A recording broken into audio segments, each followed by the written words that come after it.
Remind everyone, you are listening to the 415ers podcast on the Odyssey Sports Podcast Network with 95.7 The Game. Please download, rate, subscribe. 5 stars appreciated. Marc's on social at Marc Grandi, Marc with a C, Grandi with an I. I'm on social at eGiddings10, 415ers across all social media platforms. Okay, Marc, I know we have a few minutes left here, but I do want to get a couple of other picks from around the rest of the league in. I don't necessarily want to go down the entire path because that's inevitably going to change. Someone's going to get upset. Stuff is going to happen.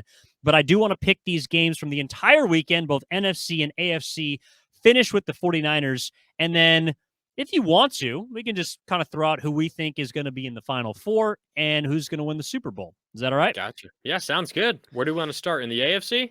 Let's just go down the list. So after the 49ers play on Saturday, the Chargers and the Jaguars play. That's at 5:15 local time in Jacksonville. Chargers on the road, slightly favored, I believe.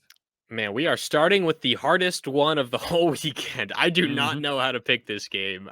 There's a reason why it's, I think, essentially a pick 'em. Jacksonville's at home because they won their division. I think ultimately I will side on the team with the better quarterback, and that is the Los Angeles Chargers. I think Justin Herbert gets his first career playoff win in his first career playoff game. I think they knock off Jacksonville.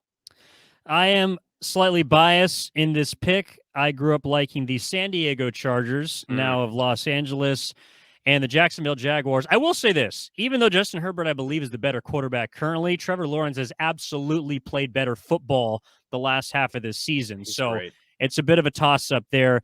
I'm going to take the Chargers just because I think that they have a little bit more than Jacksonville, even though the Jags have been playing better football. Also, they better not lose. Okay, and then moving on to Sunday, Marc, the first game is going to be Miami at Buffalo. It'll be Skylar Thompson, the third-string quarterback for the Dolphins, against Josh Allen. Who you got? Yeah, Skylar Thompson actually is the second-to-last quarterback drafted in the 2022 NFL Draft. Brock Purdy, the last one drafted. These are the two lowest-drafted quarterbacks to ever start an NFL playoff game, so that's fun. This is an easy pick, though. Buffalo wins over Miami by double digits. Yeah, I'm with you there. Buffalo's going to wipe the floor with the Fins. Sorry, Mike McDaniel, your first season comes to a skidding halt. All right, then the 1:30 game on Sunday is going to be Minnesota hosting the New York Giants. This is an interesting one, Marc. I feel like I know who you're going to take in this game, and I don't think it's going to have a quarterback with the name Kirk Cousins. Oh, I don't know. I mean, I have been ragging on the Vikings a lot. Most of it isn't because I think they're a bad football team. They are just not as good as their record shows. I still think they're better than the Giants, and they're at home. This might be a boring pick, but I think the Vikings find a way to sneak out a win in the last seconds again. God, I'll pick the Vikings. All right, I'll take the New York Giants. I will take the New York Giants because I believe they have the head coach of the year in Brian Daboll. I believe that they have a dual-threat quarterback in Daniel Jones, who's been playing his best football of his career so far this year, and Saquon Barkley, who's an absolute horse against that Minnesota front that has been weak, bending, and breaking in recent weeks. And I think that Minnesota, despite being the comeback kids, lose their first single-score game of the season, and it's in the playoffs. I like it. Okay. I mean, if that happens, the Niners are going to get the winner, assuming the Niners win, they get the winner of Tampa Bay and Dallas because the 6-seeded Giants would immediately head to Philadelphia. We'll get there in a sec. Final game, Sunday night game. It is going to be in Cincinnati, the Bengals hosting the Baltimore Ravens, in AFC North showdown. And we're talking about rivalries. Well, Seattle, San Francisco 3 times. Same for Baltimore, Cincinnati. Who you got? Obviously, a lot can change if something changes on Lamar Jackson's status, but it looks like he's not going to play. And if that's the case, it's a win for Cincinnati. Yeah, I do think this game's going to be weirdly close. That's just how Cincinnati is involved in games, especially come postseason time, and they never seem to be able to protect Joe Burrow. So I feel like Burrow's going to have to pull a rabbit out of a hat randomly, and it's going to be a low-scoring, disgusting football game in Cincinnati that the Bengals do win. Yeah, bet the under in that game would be my suggestion. 100%, unless, of course, Lamar Jackson plays. But even then, it might be still a little bit wonky. All right, final game of the weekend, Marc, until we get to San Francisco and Seattle. Monday night, 5:15, Tampa Bay, the GOAT, Tom Brady hosting the GOAT in Dak Prescott. And the Dallas Cowboys heading on the road where they are 1-4 on grass fields, Mark. Who you got between the Bucks and the Wow. Cowboys? How about that stat? A deep Mhm. pull from Evan Giddings. 1-4 on grass. Yeah, that was They actually from all. Jason Garrett on Sunday night last week. Oh, okay. Hey, He's well, very you familiar with Dallas. true. You made note of it though. You wrote that down to whip it out here on our preview episode. I like it. Yeah. This is kind of the opposite of the Geno Smith discussion. I was talking about how you have to forget everything that Geno Smith had done in the past. Yeah. It's the opposite here because you are only remembering the greatness of Tom Brady, and it's easy to forget how terrible the Tampa Bay Buccaneers have looked all season. I am choosing to remember how bad they've looked all season long. And as much as it upsets me to say, I do think the Cowboys pick up a win on the road. I think Dak Prescott plays just good enough to win, doesn't make a fatal mistake that costs his team a win in the postseason. I think the Cowboys pick up a road win. I'm with you, Mark. I also think that, and if we're talking about remembering things, I've remembered the last few quarterbacks that Tom Brady has lost to. They Oh, wouldn't be the names that you'd necessarily think of. Last year, yes, Matthew Stafford, although they did almost come back in that game. That was a yes, wild they one. should have.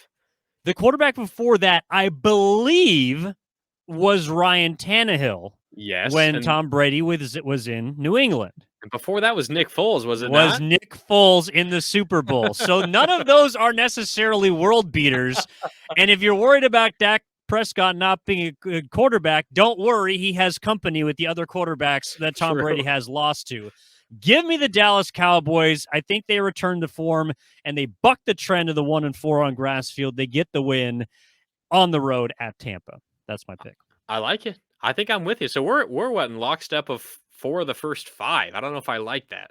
Yeah, I'm not going to lie. I haven't been counting track. But I also think we're in lockstep about this next pick, too, because we come back to the San Francisco 49ers and the Seattle Seahawks, 2 versus 7. Saturday, opening kickoff of Super Wild Card Weekend, 1:30, Levi Stadium, 13-4 versus 9-8. The overachievers galore. Who you got? I got the San Francisco 49ers coming out on top here, and I will give you my score prediction as well. 27-17 is the final score. I have the key to end all keys here for the 49ers. This year, Oh. the Niners 13-0 when committing 1 or 0 turnovers. 0-4 when committing 2 or more. Again, the 49ers this season 13-0 when committing just 1 or 0 turnovers, and 0-4 when committing multiple turnovers. I think Brock Purdy gives the ball away once at the most. As a result, that trend continues. The Niners win 27-17. If you got the 9.5 points, they cover just barely, and the over hits on a fourth quarter field goal towards the end of the game that left you sweating. But the Niners win and the over hits. I am with you, but let me say, I certainly hope that rain does not create any slippery hands like the ones we saw at Chicago in week 1. I'm looking at you, Deebo Samuel. I'm also looking at potentially Brock Purdy to commit a turnover in this game, as I think he'll have some initial postseason jitters and should have had one last time they played Seattle, but somebody couldn't catch a football. So we shall see how many turnovers the 49ers have, but I am with you, Mark. They win this game.